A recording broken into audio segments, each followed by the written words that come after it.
What's up, y'all? This is your boy Johnny Jones. Welcome to the Authentic Fit channel. This is the third episode of O Word. So, as you know, in O Word, we discuss about a few topics of what's going on in the hip hop culture. So, today we have producer Hitmaker who stopped by recently to discuss about a few things about his career. We also have the album review with DJ Khaled God Did. So, we're going to see what that's about. And we also have Schoolboy Q. Schoolboy Q is in a new trailer for the golf game with Tiger Woods on it. So we're going to discuss about that and his passion towards it. So let's go. Let's get to it.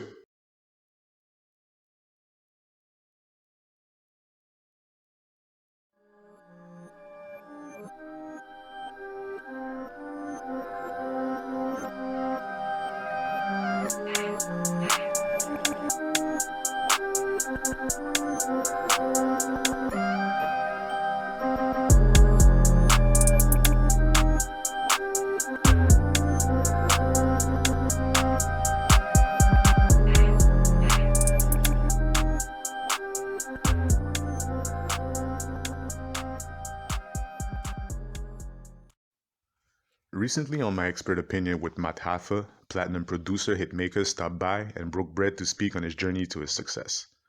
As you know, back in the day, Hitmaker was performing as Young Berg and had hits like Sexy Lady, The Business, and Sexy Can I with Ray J. But also, unfortunately, publicized beef with Trick Trick and Maine tarnished his reputation. After that, rappers started to distance themselves from him. And it has never been the same since for his solo career as a rapper, but with all the controversy, with persistence, Hitmaker found his niche when he got to produce for Nicki Minaj on a Pink Print album, Jeremiah, Lil Durk, Fat Joe, Fabulous, Queen Nasia, and Ty Dolla $ign just to name a few. He is now dominating the Billboard charts and is currently an executive A&R at Atlantic Records. Back to my expert opinion, Hitmaker talked about his childhood and how he was raised. He explained his parents are millionaires, owning daycare centers and properties. He also never ate fast food or a sandwich as he had chefs for his meals. Even though he was already wealthy, Hitmaker said that early in his come up, he started selling crack at a young age. And you want to know what's so fucked up? Now that I'm like, this conversation really done inspired it, like maybe say it like, man, like, that's why I don't really judge the kids right now. You know what I'm saying? With this drilling shit and all the other shit, like, music made me want to go sell crack, nigga, and sell drugs because I was so influenced by the music, and it was nothing but, you know what I'm saying, that era, you know what I'm saying, that golden era, that late 90s, early 2000s era, you know what I'm saying, the music that I grew up on, it was like, yo, if you wasn't selling crack, you wasn't on shit. You wasn't that. So the music influenced me. So as much as I look, like, I feel bad for it, you know, because where the kids is, like, I'm a reflection of that shit too. That's real right there. Shout out to Hitmaker for keeping it a book. But it's true. How many of us felt like that growing up on Jay-Z, Clips, T.I., Jeezy, Gucci? Fortunately, he made it and was able to not live that life anymore, but not too many make it to tell this story now. This shows you two things. No matter how much parents wants to provide comfort and security for their kids, they can make those choices, and the power these bars can have on the kids' upbringing. Snoop spoke about it too on a Breakfast Club interview. When you was facing that case back in the day, and you, like, during the whole thing, like, you was performing Murder Was the Case and stuff like that, what was the mindset? Were you, like, using it to sell records, or you just was like, this is what I'm going through, so I want to talk about it? Nah, I remember I was young, man, so selling records was not on my mind. My life and my freedom was on my line. So a lot of times when I performed that song, I would cry on stage. Like, it would really emotionally touch me because when I wrote the song, I didn't have a murder case. And it just made me feel like my pen created this. Like, and I look back at all of the rappers that was writing about death. They all dead. I started writing life after that because I felt like I wrote the murder case to existence. And I always look at that. That makes sense. Snoop started to experiment more with the music, songs like Beautiful, Let's Get Blown, and Sensual Seduction, and as time went on became Snoop Lion for a while, also made a gospel album, but still kept it G. When you go back and listen to some records, it's crazy how some artists predicted things. Game also spoke about how he was influenced by hip-hop during the beef with 50 Cent back in 05. Henchman give me flights back to LA. He like, yeah, you going back to LA? And I felt like that was my Biggie moment. So even on the phone in that moment, no exaggeration, I was like, Cali? Back to Cali? I was like, Cali? Because I feel like I got to say these things. Like, you know what I'm saying? Another example, Amy Winehouse. Her entire album that everybody loved her for is about her battling with alcoholism and drug addiction, and we call her a crackhead. Duh. You ain't know that was going on. She said it was going on the whole time. Hey, when it's over a beat, man, it's a different. You don't take it. Gucci Mane, T.I. Oh, these niggas ungrateful. They keep going back and forth to jail. They told you they was going back and forth to jail their whole career. What you think they was finna be doing? Again, fortunately, some people are able to listen to the music, use it, and flip it and make it work for their own lives. But some take it literally and don't get what the song or album said like they wanted to. At the end of the day, we all gotta eat. But if you feel like it's the last option, know what to expect and know what, why, when, and how you do it. Shout out to the entire My Expert Opinion crew for this.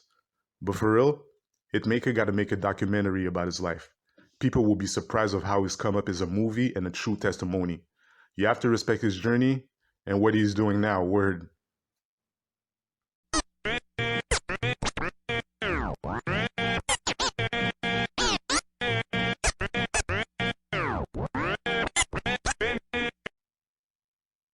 Last week, DJ Khaled 13 studio album came out, God Did. This God did. Titled and inspired by non-believers, is another installation to his catalog as he has promised with excitement that the project won't disappoint. Now we know DJ Khaled is a great marketer and can sell his product. Coming from a DJ radio background, over time he has been able to make several hits as a producer and been able to make great music with the most in-demand artists, but will God Did have the same impact? The album starts with what seems to be a snippet of a Drake song, No Secret. We don't know why it is that short, but imagine if we would have heard a bass to the beat. Could have been something.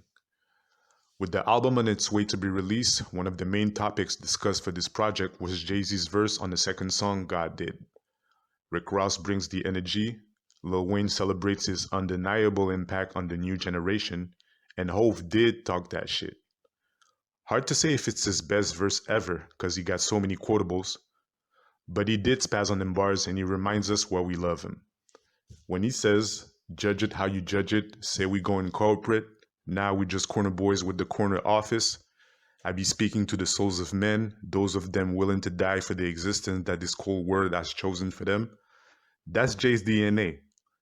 People have been talking about Hove's antics and him going corporate over the years, but Jay speaks about where his heart at and that he does it for the culture to let them know what a nigga look like when a nigga in a roaster.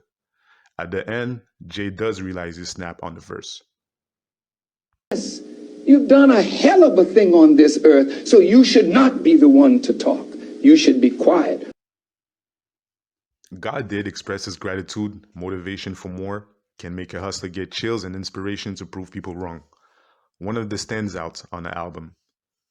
More on the project, Khaled takes Lil Durk, Roddy Ricch, and 21 Savage for Keep Going. It's a banger. Lil Durk's energy is unmatched, and 21 Savage keeps it savage with the laid-back flow like we love.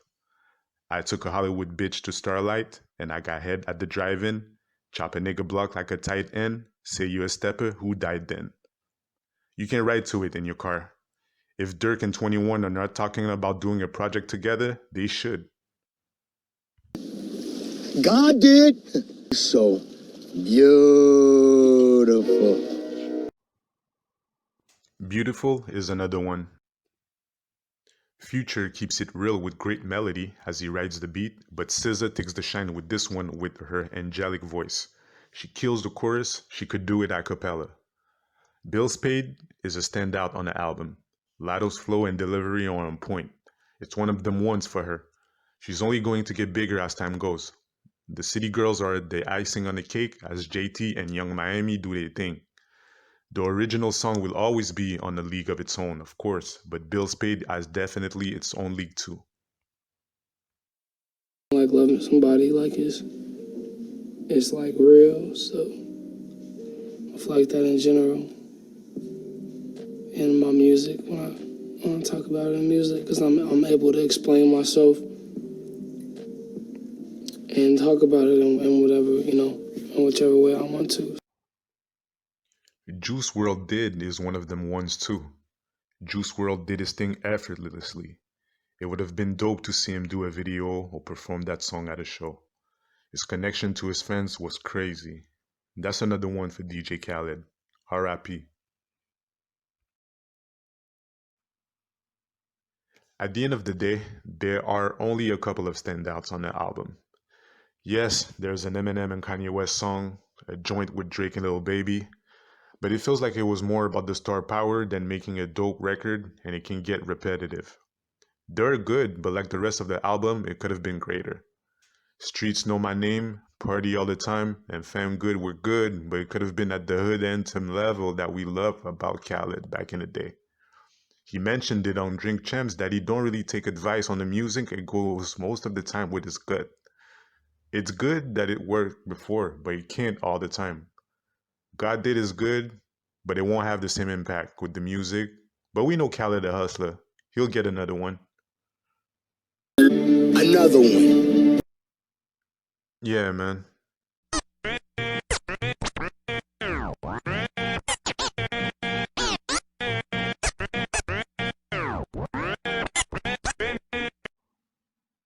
Recently, a new trailer was released for the video game PGA 2K23 with Tiger Woods on the cover. Since 2013, he hasn't been on it. For this occasion, Schoolboy Q makes an appearance in the trailer.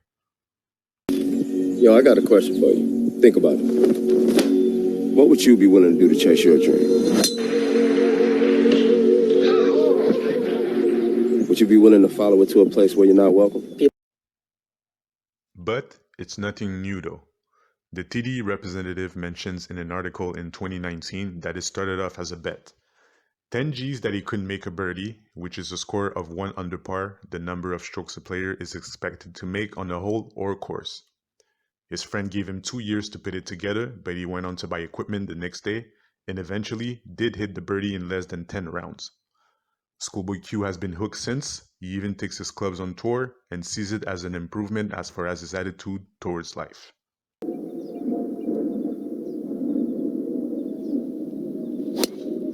Ooh, good ball. That's perfect. Okay.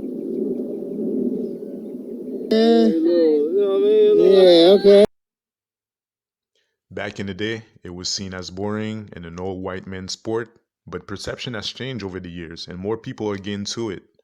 You never know if you don't try. But first, get your swing together. That was it, y'all. So thank you for watching. Again, let me know what's going on. Share your feedback, like, dislike, comment on it. Let me know what's going on. So thanks again for your support, and I'm gonna leave you on this. Look at that wrist. Kobe. Kobe. Ooh.